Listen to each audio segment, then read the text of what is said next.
Fiskal daerah ya, itu saya, pelajari ya, itu bukan sesuatu yang didukung oleh beberapa aspek. Bahwa di Indonesia ini ya, untuk menyusun undang-undang terutama Perda ya, yang payung hukumnya undang-undang yang di atas ya, itu lebih banyak mencontek. Ternyata negara ini penuh dengan risiko terhadap pengelolaan keuangan. Terutama dampak dari manajemen hutang. Tapi kita nggak punya kemampuan untuk mengelola PDRB dari setiap elemen. Bahkan, apakah negara punya kemampuan untuk mendorong salah satu sektor? Tadi di fenomena Orde Baru, utang malah mendorong ekonomi.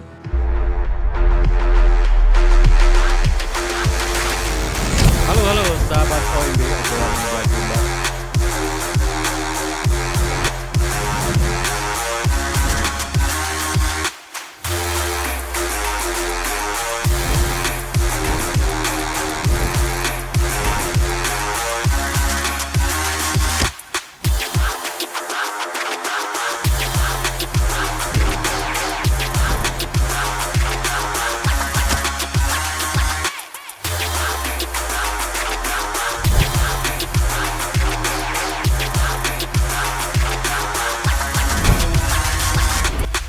Halo sahabat OMB, hari ini kita kedatangan Ayub Laksono, seorang ahli fiskal, founder ILFS ya. Dia di bidang penerimaan dan pengeluaran belanja pemerintah ya. Ya, pemerintah. Pemerintah, dan dia sangat menguasai bidang. Dan sekarang dia sangat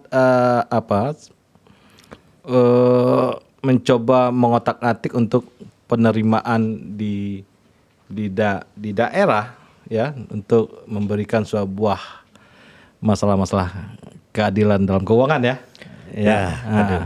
Halo Pak Ayub, selamat sore, apa kabar nih? Selamat sore, kabarnya baik-baik, sangat baik. Kita panggil Bung Ayub aja ya, supaya egaliter kita, supaya kayak zaman-zaman awal-awal kemerdekaan ya. Bung Ayub, apa nih? Fiskal ini apa?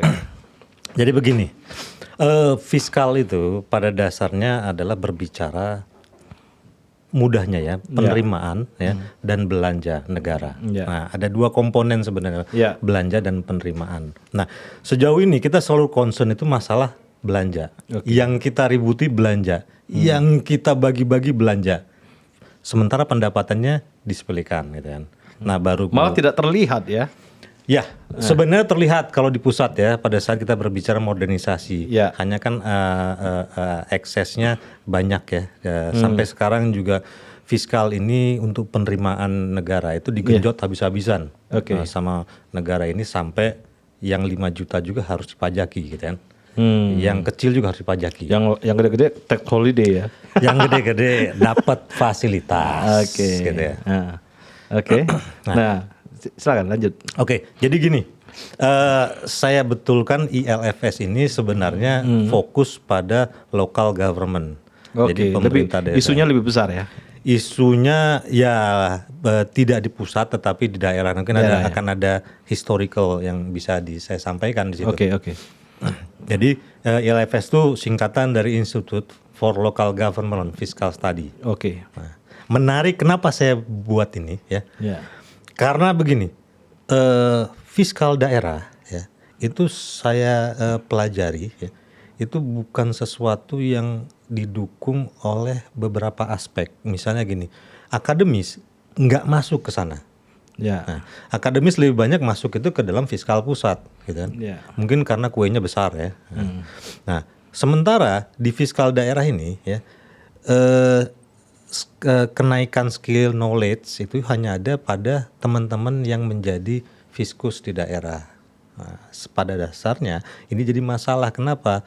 Teman-teman praktisi kan nggak bisa menjadi akademis. Dia nggak bisa mengumpulkan teori. Dia nggak bisa membangun sebuah konsep yang sebenarnya menjadi teori keilmuan. Nah, sehingga fiskal daerah ini perlu inisiasi sebuah studi, lembaga studi. Nah, disitulah sebenarnya kita masuk di situ ya. Nah, tentunya sebagai lembaga studi udah ketemu nih gap-gapnya apa aja di situ. Ada gap banyak memang. Banyak ya.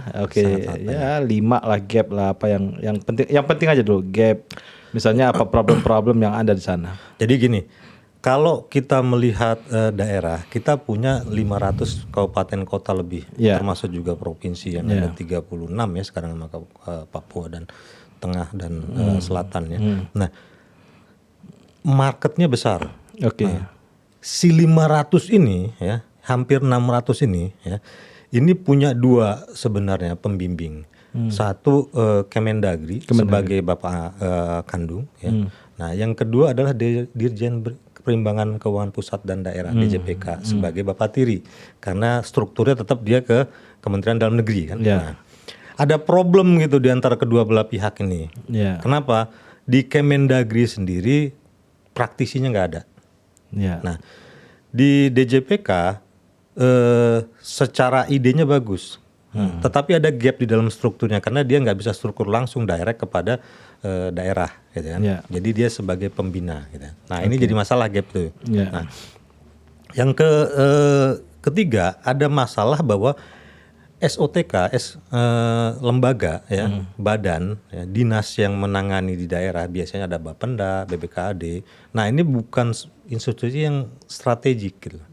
Anggarannya kecil gitu kan, tidak diperhatikan. Jadi mereka hanya bicara target naik, tapi tidak didukung dengan investasi. Jadi masalah gitu kan. Nah, di situ saya masuk untuk memperbaikinya. Memang perlu proses yang cukup panjang gitu. Jadi apa yang diperbaiki di situ? Nah, jadi saya perbaiki gini. Jadi tentunya parameternya dia ada sumber daya manusia. Nah, jadi kita kasih training, kita kasih knowledge, itu kita ajak diskusi, gitu kan. Kita bangun komunikasi antar pemerintah daerah sehingga mendapatkan experience yang lebih bagus, gitu kan. Nah, terus kemudian saya juga ngasih beberapa knowledge sharing ya, termasuk juga strategi implementasinya, pendampingan. Ya. Nah, strategi implementasinya tentunya bicaranya misalnya teknikal, bagaimana membangun database, bagaimana menyusun undang-undang yang perda yang layak. Karena begini, ternyata saya baru tahu gitu loh, bahwa di Indonesia ini ya. Untuk menyusun undang-undang, terutama perda, yang payung hukumnya undang-undang yang di atas, ya, itu lebih banyak mencontek. Iyanya pada isinya itu aja. Nah, problem sudah benar nggak undang-undangnya? Bisa diimplementasikan penuh apa enggak?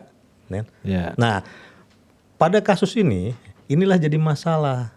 Jadi saya selalu mengajarkan kalian buat dulu SOP-nya, kalian buat dulu kebutuhannya, baru disusunlah undang-undangnya.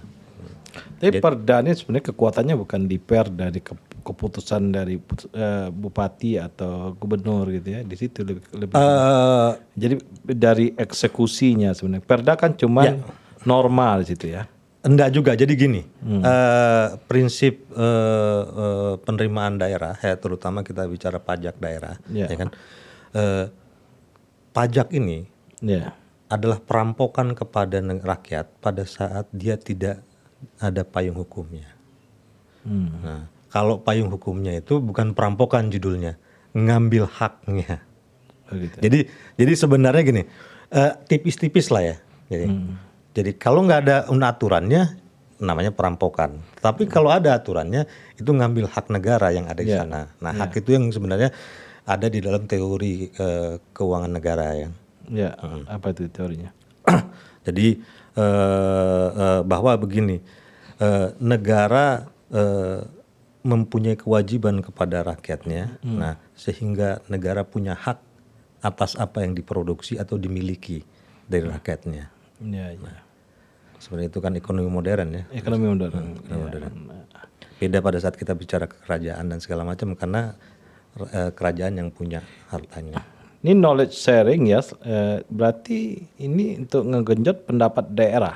Ya, betul. Sebenarnya salah satunya meningkatkan optimalisasi, yang kedua memperkuat strukturnya, yang ketiga saya berharap bahwa kita dapat membuat sebuah model pendapatan daerah yang terbaik, gitu. Nah, ya at least di dalam 5 tahun terakhir, beberapa daerah yang kita datangi dan kita bina itu dengan baik gitu ya, itu pertumbuhan cukup baik, dan memang begitu kita bandingkan dengan ibu kota provinsinya bisa lebih tinggi. Sebagai contoh gini, saya masuk ke Mimika. Pernah Mimika? Masuk? Pernah Mimika. Jadi gini, historical dulu ya backgroundnya. Kenapa saya masuk sini? Jadi gini, saya pertama itu di Fiskal Pusat di Kementerian Keuangan. Di Kementerian Keuangan salah satu yang saya dapat itu adalah ternyata negara ini penuh dengan risiko terhadap pengelolaan keuangan, terutama dampak dari manajemen hutang. Jadi dalam beberapa tahun tuh saya selalu bilang ke kawan-kawan, ini bahaya nih hutang, bahaya yang parameter hutang itu aman ya, itu adalah parameter yang sebenarnya dibuat oleh ekonomi kapitalis modern. Karena dampaknya apa? Sampai dengan 2022 ini ada 6 negara yang dinyatakan bangkrut. Nah, parameter bangkrutnya sendiri ya, itu parameter sudah kadung hancur. Bukan memperbaiki, enggak ada parameternya bahwa hutang itu menjadi sehat, gitu kan. Udah koma nih orang. Sudah koma. Jadi gini, kebijakan hutang itu tidak membuat negara sehat, tetapi membuat negara susah. Kan? Nah, selalu kita membuat parameter itu membandingkan antara struktur PDRB kita dengan hutang dan bagaimana di negara lain. Problemnya ada negara-negara yang cukup cerdas hutangnya untuk produksi. Nah itu benar. Nah, sementara di kita untuk investasi. Memang investasi akan berdampak kepada pertumbuhan ekonomi, tetapi kan korelasinya sedikit. Nggak langsung korelasi. Nggak langsung dan panjang. Ini investasi maksudnya apa? Infrastruktur? Infrastruktur, nah salah satunya. Nah, kita sekarang udah sampai 6.000 triliun. 6.000 triliun ini kita bandingin dengan PDRB. PDRB itu besar banget. Tapi kita nggak punya kemampuan untuk mengelola PDRB di setiap elemen. Bahkan, apakah negara punya kemampuan untuk mendorong salah satu sektor dengan cukup optimal? Kan nggak juga. Nggak juga. Powernya nggak ada di situ. Jadi pemikiran saya sebenarnya harusnya yang namanya hutang ya dihitung dengan rasio dia terhadap penerimaan. Sehingga sama pada saat kita meminjam ke bank. Jadi ada parameter penerimaan di situ. Parameter penerimaan. Saya mampu nggak bayar hutang? Ya, dari lihat cash flow ya. Dilihat dari penerimaan. Dari penerimaan. Nah, memang penerimaan secara nasional itu PDRB, tapi penerimaannya bukan PDRB. PDRB kan penerimaan negara. Sementara penerimaan itu harusnya pemerintah. Oh, ini penerimaan pemerintah ya. Bedakan, yang berhutang itu adalah pemerintah karena tantangan pemerintah. Yang dapat beban adalah negara. Pemerintah bagian dari negara mengatur, tetapi nggak semuanya bisa diatur kan. Nah, model penerimaan terhadap hutang ini saya lihat dari beberapa tahun dulu sampai tahun 2012 terakhir karena saya di Kementerian Keuangan di sana. Saya melihat tuh nggak ada model yang mengarah kepada yang sehat. Terus aja bermasalah, ini kan numpuk. Kan? Nah, lalu strateginya yang paling jitu cuma satu, memindahkan antara hutang jangka pendek ke jangka panjang. Rescheduling ya? Reschedule, bukan rescheduling tapi berubah bentuk. Biasanya berubah bentuk dalam bentuk obligasi.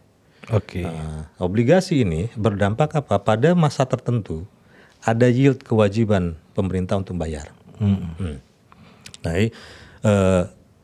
saya pikir ini akan terjadi resiko di masa-masa tertentu, bulan-bulan tertentu. Kenapa? Cash flow pemerintah belum tentu cocok untuk pembayaran itu.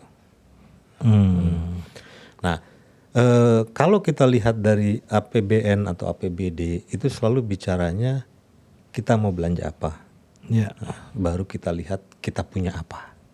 Nah, jadi sementara kalau orang yang cukup cerdas ya, kita punya apa, kita mau belanja apa. Jadi akan terjadi belanja yang balance. Ini enggak, kita selalu bilang kita mau belanja apa dulu, kumpulin belanjanya, baru kita cari uangnya. Sehingga selalu defisit. Setiap tahun defisit dan setiap tahun defisit, dan kita selalu cerita defisit. Harusnya? Enggak harusnya. Sebenarnya ada masa di mana kita mempunyai target ya untuk tidak defisit. Oke. Sehingga kalau minus terus kan kumulatifnya jadi minusnya banyak. Ya. Nah, dalam hal ini ya sudah tentu di dalam forecasting yang akan datang itu nggak akan terjadi kemakmuran di dalam ekonomi, nggak akan terjadi. Nah, yang saya bilang menuju ke makin parah, makin rusak. Nah, mungkin ini fenomena dunia ya. Tadi di fenomena Orde Baru utang itu malah mendorong ekonomi. Orde Baru harus diingat ada hal yang unik loh menurut saya di Orde Baru. Oke. Nah, jadi gini, pertumbuhan ekonomi zaman Orde Baru itu diukur. Ya. Tapi pertumbuhan ekonomi di zaman setelah Orde Baru itu dihitung. Saya tanya. Artinya apa? Bung Muldi umur berapa sekarang? 50. Ya. Oke. Berapa kali disensus? Sensus penduduk maksudnya. Sensus ekonomi, sensus penduduk? Gak pernah saya. Nggak pernah. Bayangin, yang namanya sensus itu dicacah. Artinya apa? Maksudnya ditanya kan? Dicacah di data. Baik itu data data ke rumah kan? Nah, data itu keluarganya ya, atau individunya. Bayangin 50 tahun ya tidak pernah tersentuh atau berinteraksi dengan sensus. Artinya apa?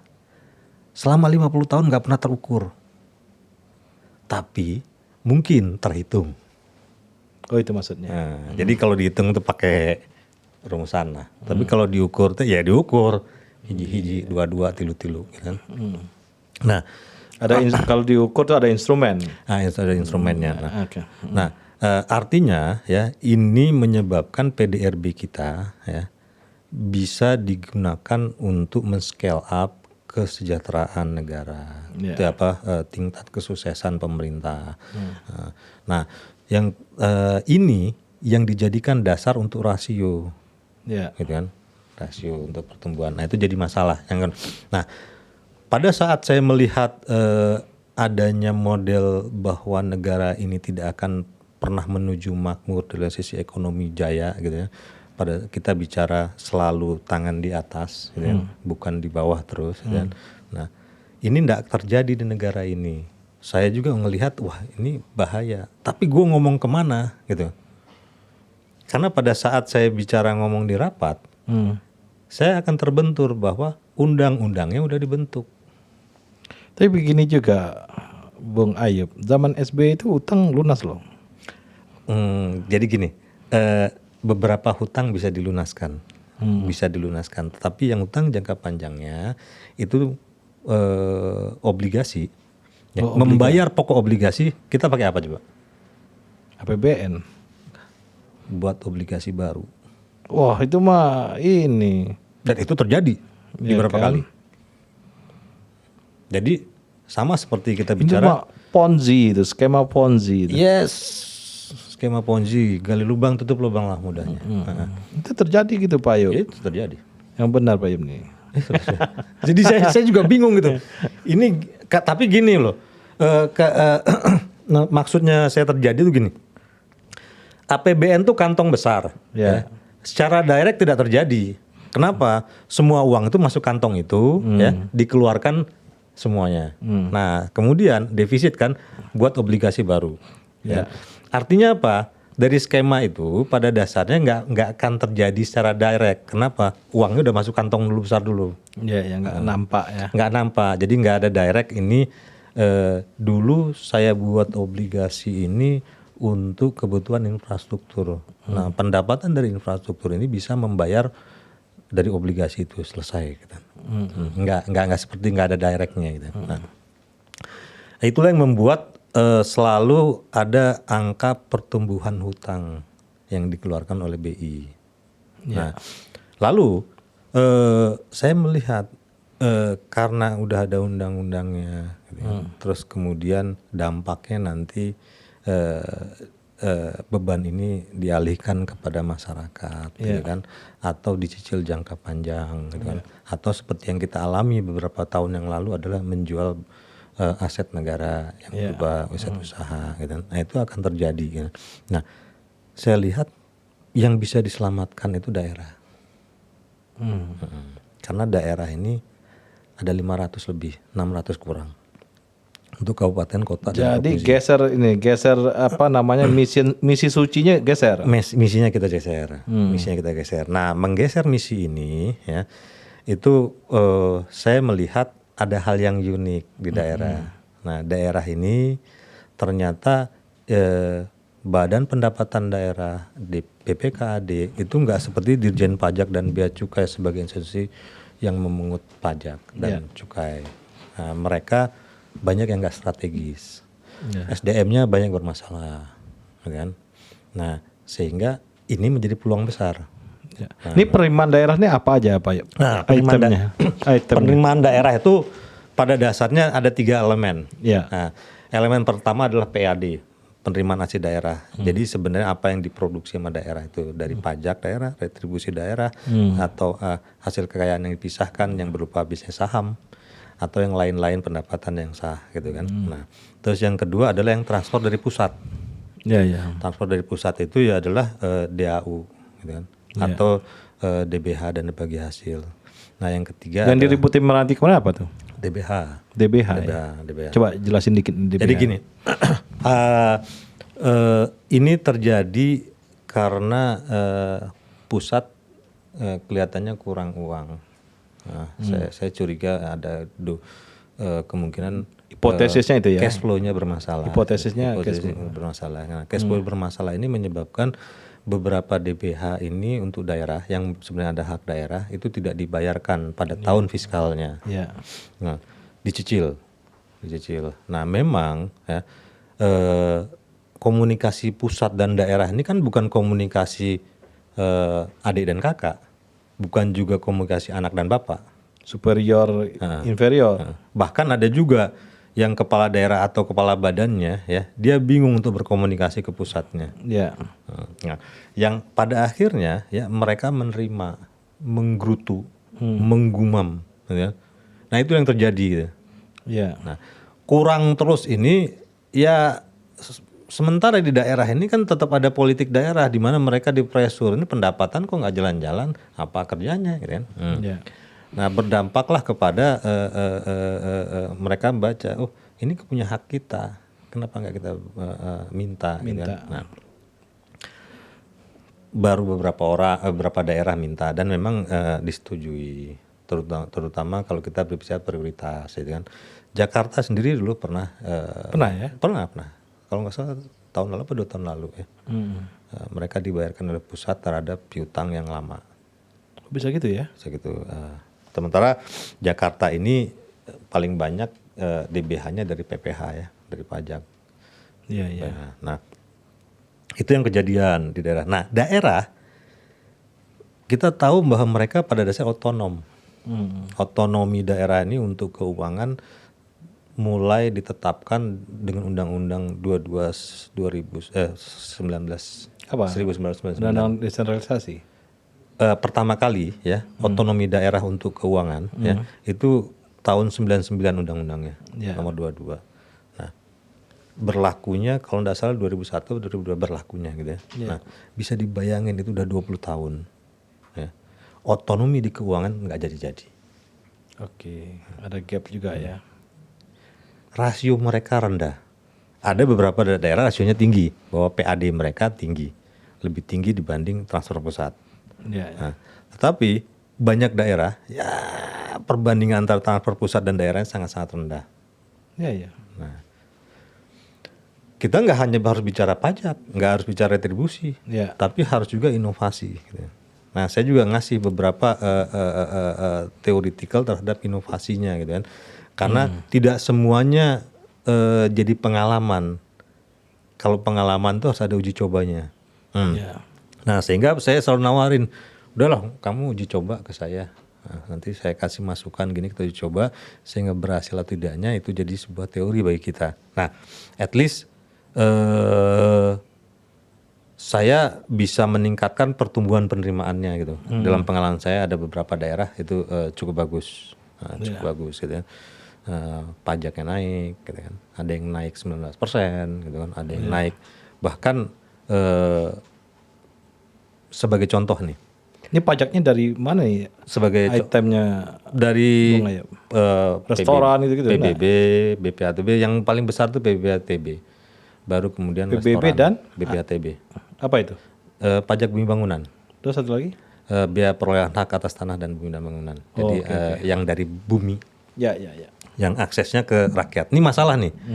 Karena yang dipajakin rakyat, ya kan? Ya. Sementara yang pajakin konsumsi kayak restoran, hotel, ya itu masih rendah. Karena mekanisme pengawasan mungkin ya, dan kepatuhan yang masih rendah gitu. Nah, begitu kita lihat ya udah PBB dan BPHTB ini perlu dioptimalkan. Ya saya fokus ke sana. Fokus ke sana terutama untuk memperbaiki data dan at least counterpart kami di daerah itu ada yang lebih besar dibanding ibu kotanya. Sebagai contoh ini, kota Waringin Timur. Kota Waringin Timur itu dibandingkan ibu kotanya Palangkaraya itu ibarat Depok dengan DKI. Tapi gedean kota kota Kotim. Timika. Itu kenapa tuh? Ya karena memang bisa mereka mau mereka untuk berubah. Dan memang SDM-nya juga ikut mendorong. Terus kemudian Kabupaten Mimika. Itu proses dia koersi berarti untuk mengambil itu, enggak? Iya, ada beberapa perbaikan yang cukup signifikan. Terutama di perbaikan di data ya. Dan skill ya. Terus Kota Timika, Kabupaten Mimika ini ya. Itu jauh lebih tinggi dibandingkan dengan Jayapura, Merauke. Sementara perbedaan sangat tinggi. Bahkan kalau di APBD-nya ya tahun 2023 ini mereka targetnya 5,7 triliun. 5,7 triliun itu ya mirip-mirip lah dengan Kota Tangerang lah. Padahal Timika itu cuma berapa jalan kan. Tapi mereka bisa optimal untuk mencari pendapatannya. Artinya pendapatnya tidak hanya di pajak dan lainnya mereka optimalkan. Tapi pajaknya juga lebih tinggi dibanding dengan kabupaten lain. Jadi saya pada saat bicara seperti itu, saya komparasi antara yang pelosok ya, dengan yang ya agak-agak kota gitu ya, misalnya di Sumatera, ya jauh.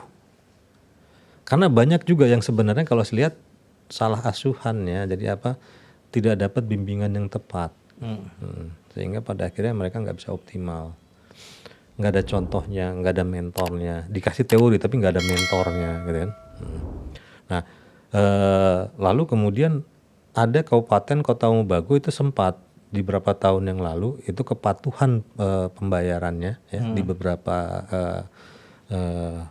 kelurahan itu 100 sampai 94% kepatuhannya. Itu sangat besar. Sangat besar. Itu apa? Kenapa orang patuh? Ada koersi, ada ancaman, ada apa? Ya, memang lengkap ya. Satu, pertama kita bicara data dulu. Nah, data bagus nih. Data diperbaikin. Baik di dalam data atribut maupun spasialnya. Karena begitu spasial itu sebenarnya begini. Peta itu memindahkan ya lapangan ke atas meja. PBB itu jumlah objeknya banyak, jadi nggak ada alasan peta itu jadi wajib. Begitu tidak pakai peta, mereka akan tersesat. Nah, begitu ngelihat peta, ya itu kelihatan mana yang belum bayar, mana yang enggak, mana yang perlu ditegur, mana yang enggak, mana yang perlu dilakukan pendekatan persuasif, mana yang enggak. Itu semua dilakukan itu. Semua dilakukan. Mana yang perlu dianalisis? Karena begini.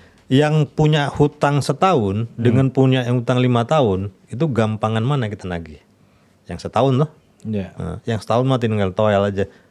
Ya bayar lu. Kayaknya lo lupa ya bayar ya. Bayar ya. Tapi kalau yang 5 tahun ya saya nyicil dong. Gak punya uang sekarang. Itu bisa nyicil? Sebenarnya dimungkinkan kalau peraturannya disusun. Yang kedua. Nah ini juga salah satu gap itu bahwa menyusun peraturan ya itu banyak hal konsep aturannya tuh nggak dipahami. Jadi gini, saya juga baru tahu bahwa yang namanya undang-undang hukum positif ya itu pada dasarnya nyontek sama hukum fikih. Maksudnya? Maksudnya begini. Lu mah. Benar, ini benar. Jadi gini, yang namanya peraturan ya, hukum fikih itu bilang yang namanya ibadah ya, segala sesuatu dilarang kecuali yang diperbolehkan. Ya, itu fikih banget tuh. Sementara muamalah ya, segala sesuatu diperbolehkan kecuali yang dilarang. Nah,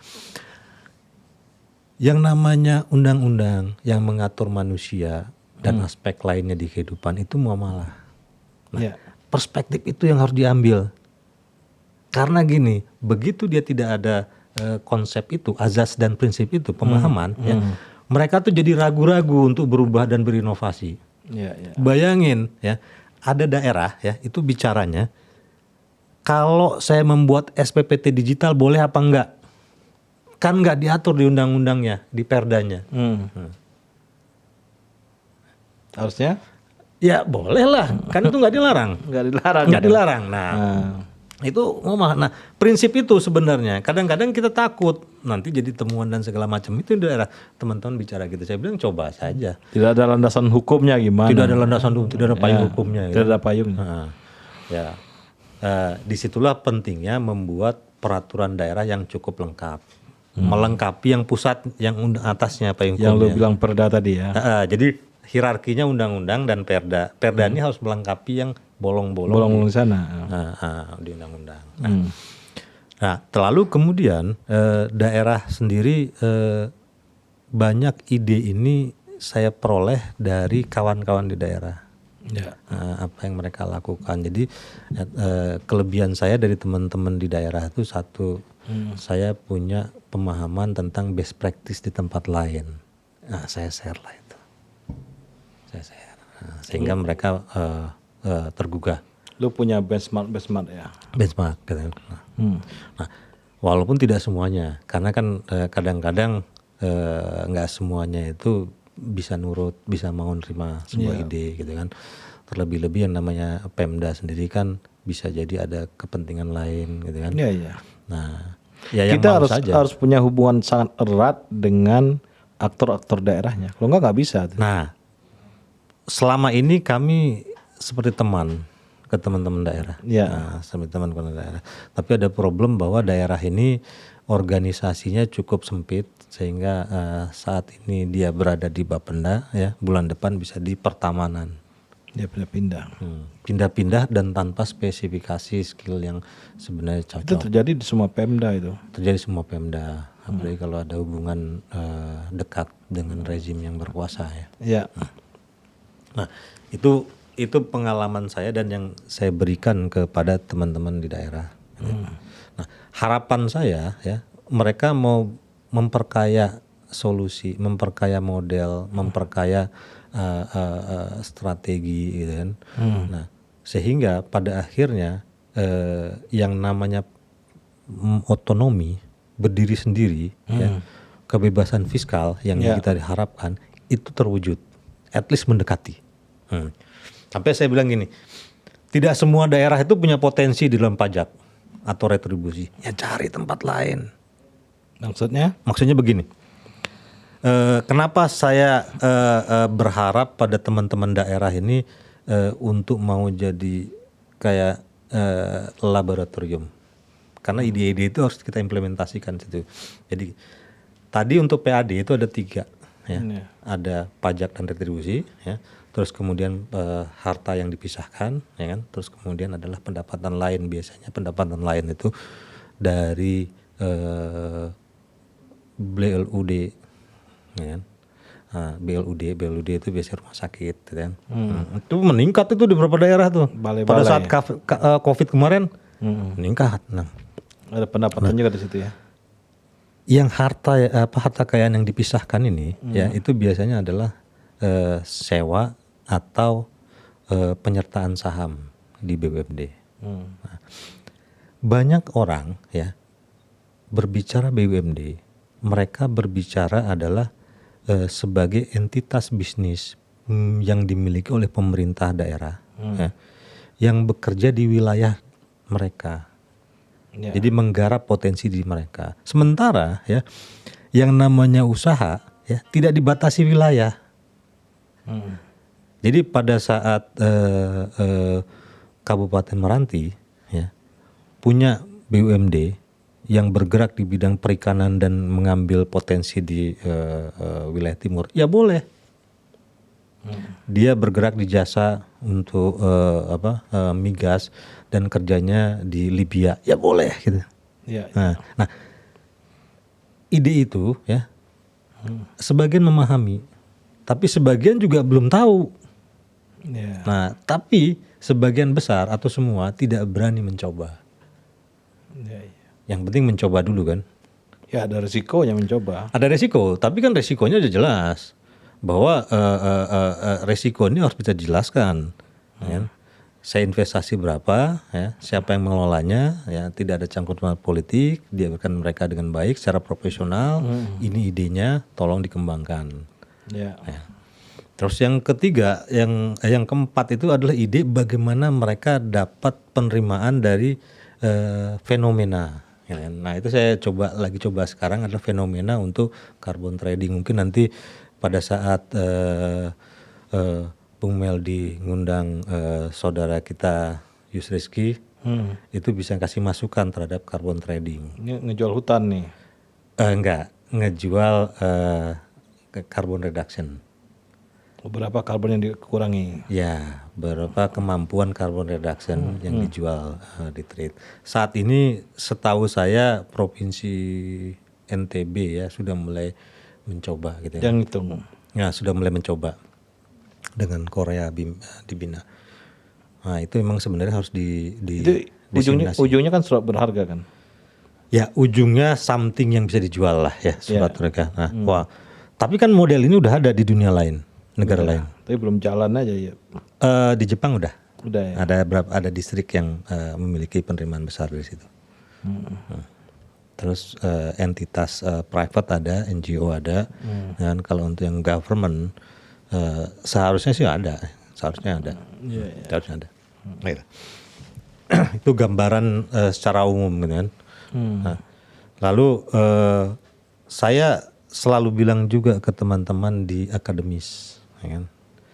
Teman-teman di akademis ini punya peluang besar ya masuk ke dalam dunia fiskal di daerah. Ya. Jangan mikirin yang pusat saja. Bantuin daerah. Bantuin daerah. Daerah ini ada 500 lebih. Kan? Nah, tapi bantu dengan kemampuan yang cukup baik.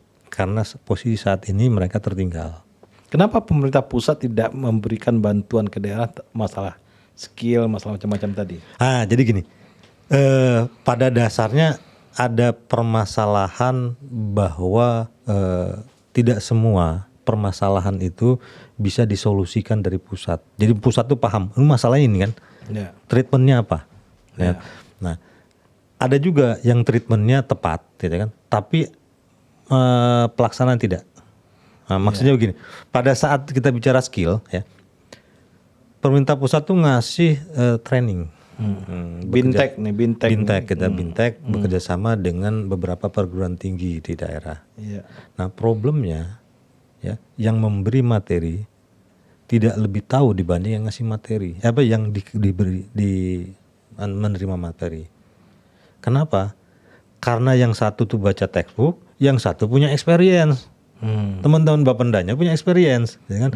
Sehingga training yang diberikan oleh dosen-dosen ini ya itu training yang sebenarnya mereka bisa baca buku atau bahkan sudah pernah diberikan. Karena kan yang namanya training untuk BIMTEK untuk teman-teman daerah itu kan pada dasarnya refreshing ya bagi mereka, jalan ke kota refreshing gitu. Itu sayang gitu, itu salah satu permasalahan. Jadi pada saat kemarin saya di DKI ya sebagai advisor untuk pelaksanaan sensus pajak, gitu. Saya ngundang juga beberapa perguruan tinggi untuk ikut, kan? Tapi saya minta bahwa ada masalah di gap knowledge dan skill. Jadi yang dibutuhkan dari teman-teman di perguruan tinggi akademis ini adalah bagaimana mendokumentasikan skill knowledge yang ada di teman-teman di Bapenda. Tapi kajian-kajian ini kalau kita lihat di UGM ya, kajian-kajian pusat penelitian itu banyak sekali, Bung Ayub. Banyak. Tapi mungkin dia nggak ngerti praktiknya kali ya. Ya, jadi kajian ini sebenarnya adalah memetakan, mendokumentasikan dari apa yang dilakukan. Ya. Nah, daerah ini kan punya dunia sendiri. Iya. Nah, jadi kalau bicaranya dengan akademis sebenarnya harusnya ada beberapa akademisi yang harus nyemplung habis-habisan. Iya. Nyemplung habis-habisan sehingga kita punya teori baru nih. Iya. Nah, ILFS tuh tujuannya tuh ngisi gap itu tuh. Iya. Ada yang kosong di situ. Ada yang kosong, sangat ada yang kosong.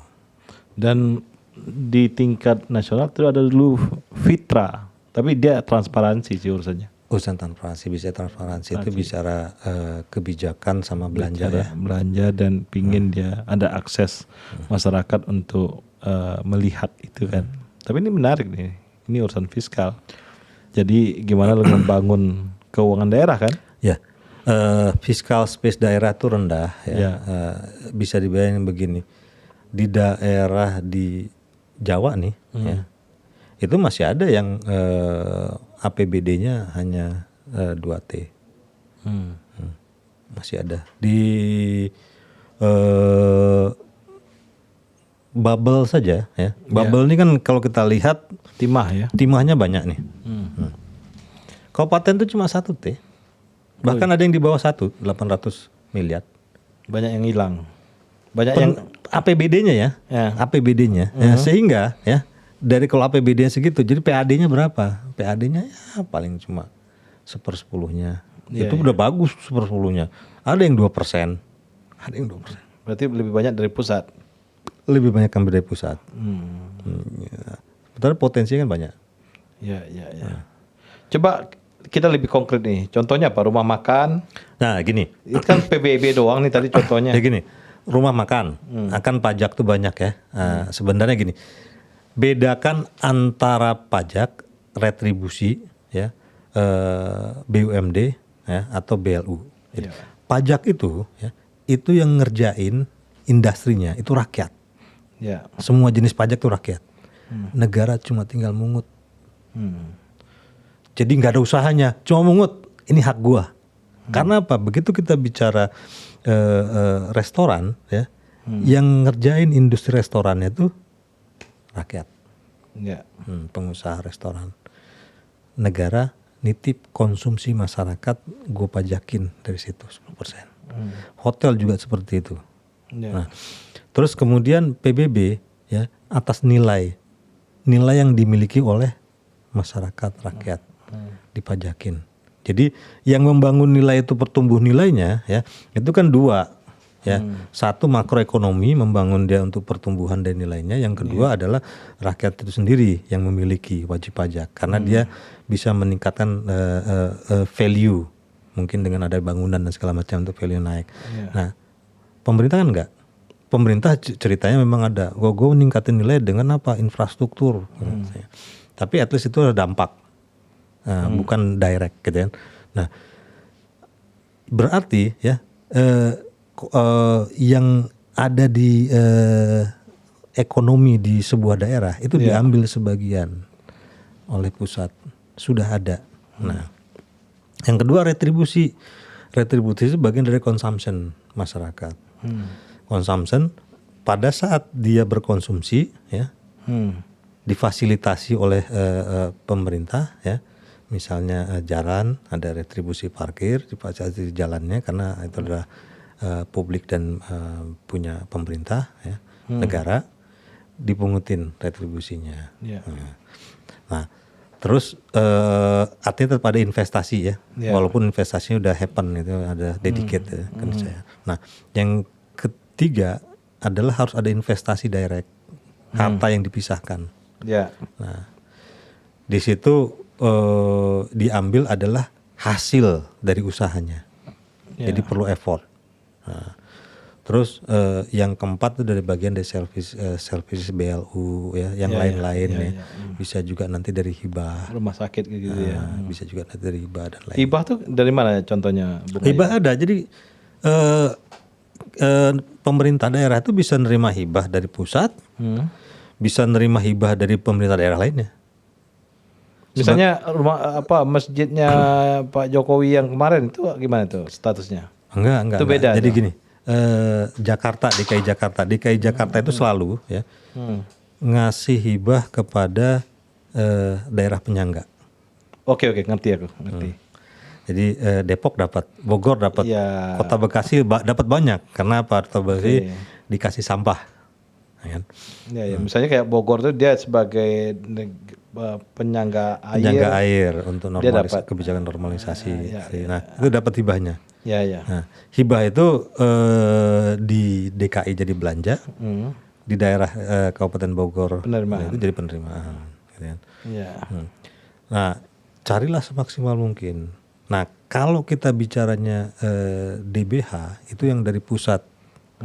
Dikelola dari pusat, itu bisa dana bagi hasil dari tambang atau dana bagi hasil dari pajak gitu kan, atau cukai gitu kan. Nah, yang ngelola pusat, mereka hanya dapat saja, tapi haknya ada ya. Haknya ada. Nah, kalau yang dari provinsi itu yang rezim sebelumnya. Ini provinsi lu main nih? Main rezim sebelumnya. Jadi provinsi itu mengut pajak kendaraan bermotor. Nah, itu ditransfer juga haknya kabupaten dari provinsi.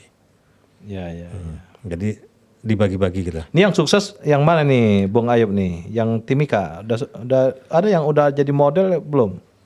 Yang pilot project yang jadi gini, Timika ini cukup berhasil karena mereka juga pada akhirnya jadi paham hak mereka seperti apa, dan mereka juga pada dasarnya kalau saya lihat 5 triliun itu untuk jumlah penduduk ya sudah sangat baik ya. Iya, gede. Gede banget lah, dibagi-bagi rata sama penduduk juga ada cukup semua dapat. Kayak Brunei nih gue lihat nih. Hanya memang ya gimana nanti kebijakan belanjanya saja yang memang harus diperbaikin. Diplototin lagi. Tapi at least ya yang kita lihat ada pertumbuhannya. Jadi pertumbuhannya harus signifikan lah, bagus lah. Jadi biasanya kan begini, pajak itu kalau nggak diapa-apain saja ya, asal mungut saja ya, ya tumbuh. Tumbuhnya sesuai dengan pertumbuhan ekonomi atau sedikit lebih rendah atau sedikit lebih tinggi. Segitu saja. Tapi kalau ada effortnya, ya dia bisa di atas pertumbuhan ekonomi. Artinya ada effortnya. Nah, effortnya tuh bisa dalam perbaikan data, penambahan basis pajak, atau juga menyelesaikan piutang pajak ya, kolektifnya, atau meningkatkan kualitas penetapannya. Jadi beberapa objek strategis dinilai yang agak besar gitu. Nah, berarti lu metain semua ya, nanti inovasinya apa gitu? Ya, saya coba petakan semuanya. Semuanya. Oh, lu biasa lu. Nah, lu dapat duitnya dari mana? Posisi sekarang ini kami dapat probiknya dari jasa ya. Sosial aja atau gimana lu? Enggak. Ada jasanya. Ada jasanya gitu kan, bagian dari kontrak gitu kan. Tapi nextnya saya juga lagi coba menginisiasi ini harusnya jadi concern pusat atau juga donor ya. Iya. Concern donor. Tapi kan di negara ini orang concern gimana negara ngasih ke masyarakat ya. Lu concernnya adalah bagaimana masyarakat ngasih ke negara kan. Ini kan concern yang menurut gua paradoks juga nih concernnya Bung Ayub ini. Enggak juga. Jadi gini loh. Kalau kita bicara pajak ya, perspektif prinsip keadilannya harus masuk. Sehingga si kebijakan fiskal itu dibentuk selebar-lebarnya ya, seinovasinya, sehingga kita mendapatkan yang lebih baik. Nah, misalnya saya salut sama DKI ya, pada saat dia berinovasi untuk saya bebaskan yang di bawah. Oh ya, itu keren. Dan itu memang di akhirnya di beberapa daerah ditiru ya. Nah, kenapa? Karena pada dasarnya yang di bawah ini itu sedikit, nggak signifikan, dan juga di kota-kota besar ya sama. Nah, yang permasalahannya level bawah ini, interval bawahnya ini yang harus dirubah. Yang harusnya naikin lagi. Karena begini, luas tanah 30 meter di DKI sudah nggak bawah. Sebagian besar. Udah di atas. Ya. Karena DKI kan mahal ya. Terus juga memberi kebebasan kepada pensiunan, terus kemudian yang tidak mampu, gitu kan. Itu dibuka lebih lebar, gitu kan. Nah, di sini salah satunya inovasi fiskalnya. Di payung hukumnya itu belum tentu terstate dengan jelas. Dia buka lebih lebar. Nah, at least di situ daerah lain harus bisa mempelajari bahwa itu boleh loh. Saya kira nih kalau udah modelnya berhasil satu ya, wah ini kayak cendawan tumbuh nih. Bergerak. Ya growth-nya sih bagus ya. Growth-nya bagus dan kemudian daerah happy lah ya. Daerah harus happy nih. Sejauh ini daerah yang kita temui cukup happy ya. Jadi kalau saya bilang yang dampaknya itu menjadi teman ya, diskusi gitu ya. Terus sustain komunikasinya ya dari yang pernah kita datangi 90% lebih lah. Happy ya. Happy. Ini Kanda RK nggak masuk nih? Provinsi itu saya baru DKI. DKI udah masuk? DKI. Oh udah keren nih Bung Ayub nih. Kalau Jabar belum. Jabar ya. Kadang-kadang begini loh. Susah lulusan teknik nih. Nggak dipercaya bahwa kita paham terhadap ekonomi. Tapi kan lu S2 lu ekonomi. Ya kan permasalahannya tetap aja kita lebih bangga sama yang satunya, dikenal sama yang satunya. Kagak, S1 yang mengkonstruksi cara berpikir. Ya kan? Betul. Kalau lu belajar ekonomi, tapi dari S1-nya ekonomi, nggak setajam ini juga, men. Betul. Ya kan? Betul. Kita kan jadi tajam. Tajam kenapa? Orang teknik itu diajarin nyata gitu loh. Ya, struktur berpikirnya juga berbeda. Nyata. False true-nya tuh jelas gitu loh. Kadang-kadang kan nggak bisa abu-abu di situ. Ya. Dan skema berpikirnya juga lebih terstruktur ya. Terstruktur. Jadi lu mana yang pertama, mana yang kedua, mana yang ketiga itu kan jelas sama kita nggak. Dan problemnya kan begini. Saya ini kan skema awalnya itu getok tular ya dikenalnya. Jadi saya tidak spreading untuk menyampaikan bahwa ini saya punya ide gitu kan. Nah baru memang kepikir di 2023 ini untuk lebih agresif untuk menyampaikan ide-idenya kepada masyarakat. Ya mungkin dari forum ini semoga bisa didengar oleh para pimpinan daerah. Ini juga hal yang bagus. Misalnya lu masuk ke negara di provinsi NTT atau di Flores dimana kan lebih seru gitu ya. Tiba-tiba terjadi sebuah inovasi yang signifikan gitu kan. Betul. Itu menarik gitu ya kan. Betul. Karena kita itu pihak luar bukan sebagai ASN daerah ya. Saya tidak punya kewenangan untuk menentukan arahnya. Nah, menariknya kenapa? Tapi lu bisa advice kan? Ya, menariknya di Timika ini ya, diskusinya itu menjadi lebih menarik di awalnya. Sebagai orang Jawa ke Papua ya. Nah, itu menarik gitu. Nah, terus kemudian dari situlah saya dapat banyak ide. Dari situlah saya ngembangin teknologi. Dari situlah sebenarnya banyak hal yang saya pikir harus dipermudah pakai teknologi. Pakai data yang akurat, pakai pendekatan kebijakan. Karena begini, di Timika ini rezim pajaknya cukup ramah kepada masyarakat pada dasarnya. Nggak koersi ya? Nggak koersi, pressure-nya juga rendah. Jadi awareness masyarakat bagus? Bagus, karena kita berbicaranya prioritaskan dulu yang optimal.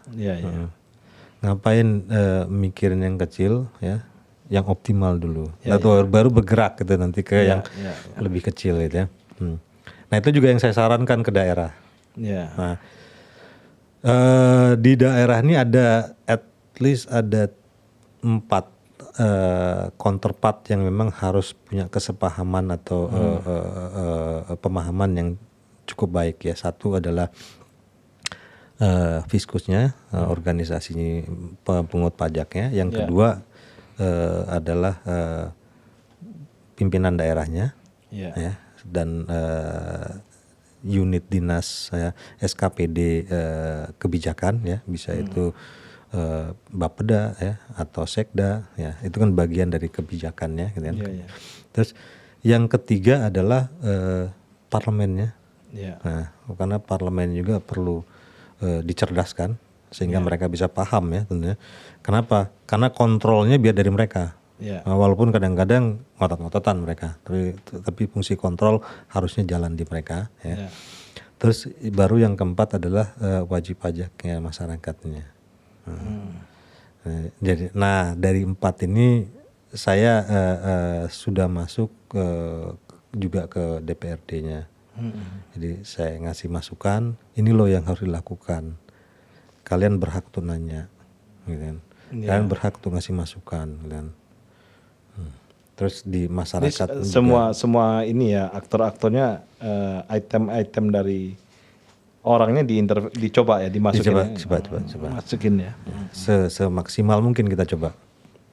Kayaknya kalau paling cepat saya kira ya kayak Timika karena tambang ya. Jadi ada naik dia cepat. Iya. Nah, jadi gini loh. Coba daerah miskin coba dulu. Daerah miskin gimana? Nah, contohnya terakhir Bengkulu Tengah.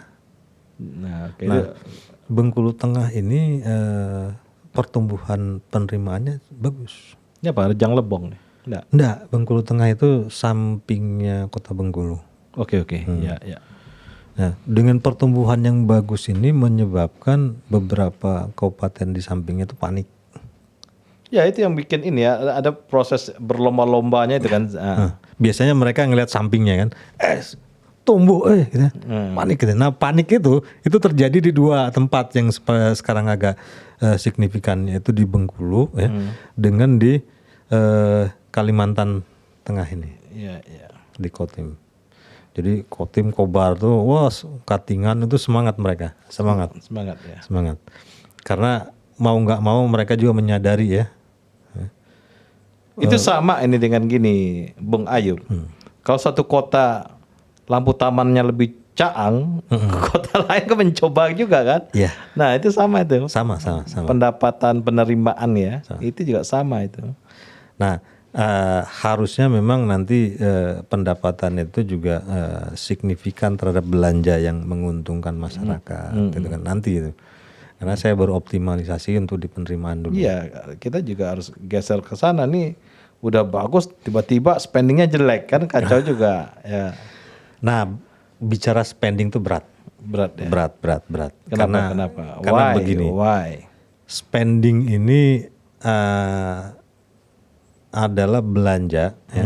Belanja. Kalau kita lihat belanja itu kan yang namanya belanja itu selalu ada keinginan ya.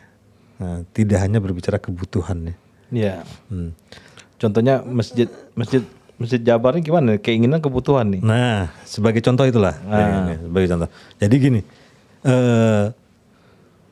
ada kebutuhan ya yang bisa terabaikan sama keinginan.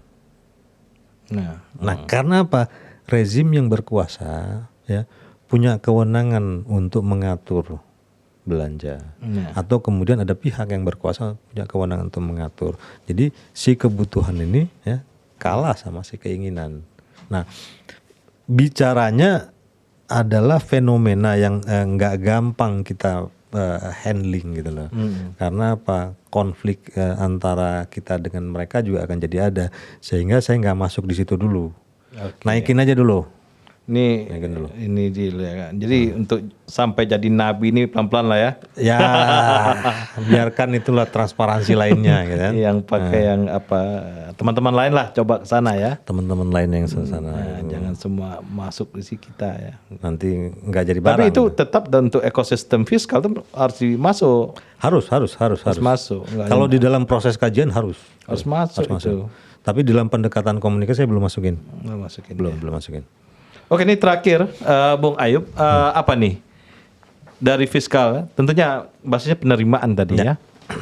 Coba deh, rule of thumb yang harus dilakukan apa aja? Oh jadi gini, kalau saya diminta untuk menyampaikan sesuatu pada teman-teman, ya, terutama teman-teman yang di daerah, ya. Satu, maksimalkan, optimalkan potensi yang ada. Nah, potensi yang ada itu, pikirkan potensi itu berdasarkan best practice, ya, dan pemahaman terhadap wilayahnya.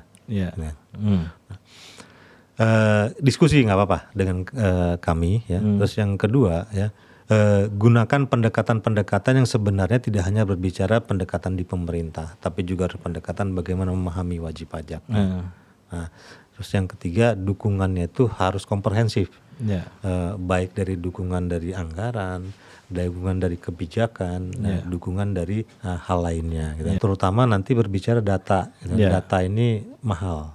Nah, at least beranikan diri untuk memperkuat datanya, baik atribut dan spasialnya, karena berbicara data dan kualitas data, kita akan mendapatkan pemungutan pajak yang ideal, adil, ya, dengan perspektif yang lebih baik dibanding sebelumnya.